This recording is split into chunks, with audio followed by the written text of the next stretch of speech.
Belize is recognized as one of the countries most vulnerable to the adverse effects of climate change.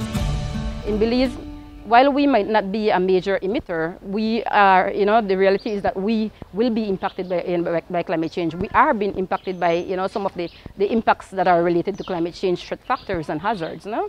We need to initiate actions on the ground to build our capacity, to build our ability to be resilient, to build our capacity to adapt and, mitigate some of the impacts on the ground. In Belize, we are prone to flooding and we are prone to tropical cyclones.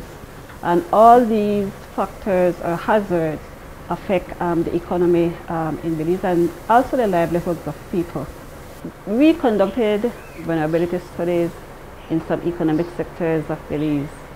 And these vulnerabilities show that, especially for some sectors, example, the agricultural sector with a 1 to 2 degree rise in temperature, there will be a reduction of 12 to 20% in yields.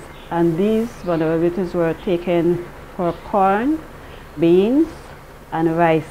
Poverty is a critical factor in terms of vulnerability and disasters, because sometimes people do not have the financial resources to respond to the immediate need.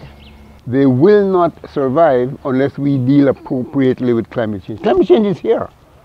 So whenever we plan and think, wherever we are, climate change must be part of those planning and those thinking. Currently, Belize does not have a climate change policy. So there is need for a policy to provide a sort of a national direction on climate change. You can't tell a policymaker, look man, you need to do this for 2030. They will say, are you crazy? My election is only 2 years from now. They want to plan only for 3 years. So you have to put it in a form that they will understand. Countries like the United States and Western Europe can adapt because they have the resources, both human and financial. In our case, we have to plan very carefully. This national investment plan is very important, especially a community like Hamburger Ski, since we are on that hurricane belt. And Hamburger Ski depends on tourism. So climate change will have a big impact on the tourism.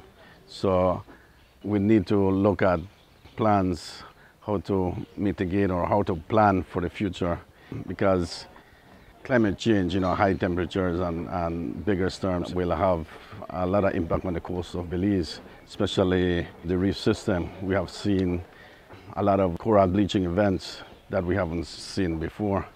So if high temperatures continue, we'll probably see more of that coming, and that will have a direct effect on the tourism of Hamburger Ski. We look at Belize City as being a very critical and strategic point for climate resiliency for the country on a whole. And the reason for that is that Belize City is really the hub of our transportation throughout the country, but also into the country. When you fly into Belize, you fly into Ladyville, which is practically, we consider it as Belize City already. And so what happens is that that area that is Belize City and the greater Belize City area is very vulnerable. Belize City is within 2 rivers, and if we don't plan well, if we don't do the correct strategies, then we will have severe problems. We will be cut off from our airports, we will be cut off from our cruise ports, from our commercial ports. And so it is absolutely critical that, first of all, we look at Belize City as being an important and very vulnerable area for the country. I think that the climate resilience really needs to go to the base, to the educating the populace. And my vision would be for good transportation system, good infrastructure, proper education, maybe even a paradigm shift within our leadership into thinking of climate change as more of something that is serious instead of a backbench, a problem that maybe we'll get to it eventually.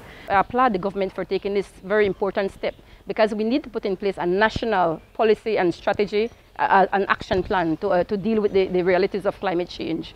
We all know that climate change is not something that is out there. It's not something for the first world countries or countries in Asia or Europe or whatever. So the fact that the government is looking at doing this and looking at doing it across, you know, this cross-sectoral approach, getting in information from the various entities, you know, from the various government entities, from the NGOs, from the communities, this nice integrated dialogue. I think I really applaud them for, you know, for taking this, you know, very important step. In terms of leading the process, we're doing a good job. I think it should remain in the Ministry of Economic Development, and it must be multi-sectoral, including even your NGOs, your Ministry of Forest, Fisheries and Sustainable Development, Ministry of Natural Resources, even the lands, and certainly the Ministry of Education. To see the interest of the international community in wanting to support the government of Belize and the projects in particular, to me that is an initiative that I think is a very good one that I want to be a part of. Some of the exciting things that I saw, the opportunities that we have, was the opportunity to meet with like-minded organizations, with government departments, representatives, to see exactly where we are in terms of climate resilience, to see the gaps that we have, to prepare ourselves for funding. That's when you realize that there are certain things missing, that we don't have a policy, we don't have a plan, we don't have a strategy.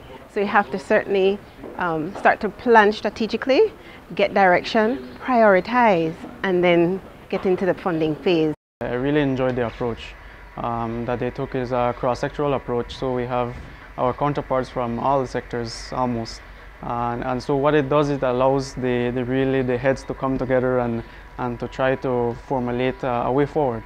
And so I really commend the organizers and the funding agencies that have allowed this to happen, for them to ensure that this type of procedure is taken, because at the end of the day, we are the ones on the ground that we're working with the people, we're working with the industries, and at the end of the day, I do think that when it comes down to climate resiliency, it is not just a tourism thing, it's not just an agriculture thing, it's not just a health thing, not just a engineering thing. In fact, it is a cross-section of all those sectors, and really this methodology that we have been using so far I think has been very effective.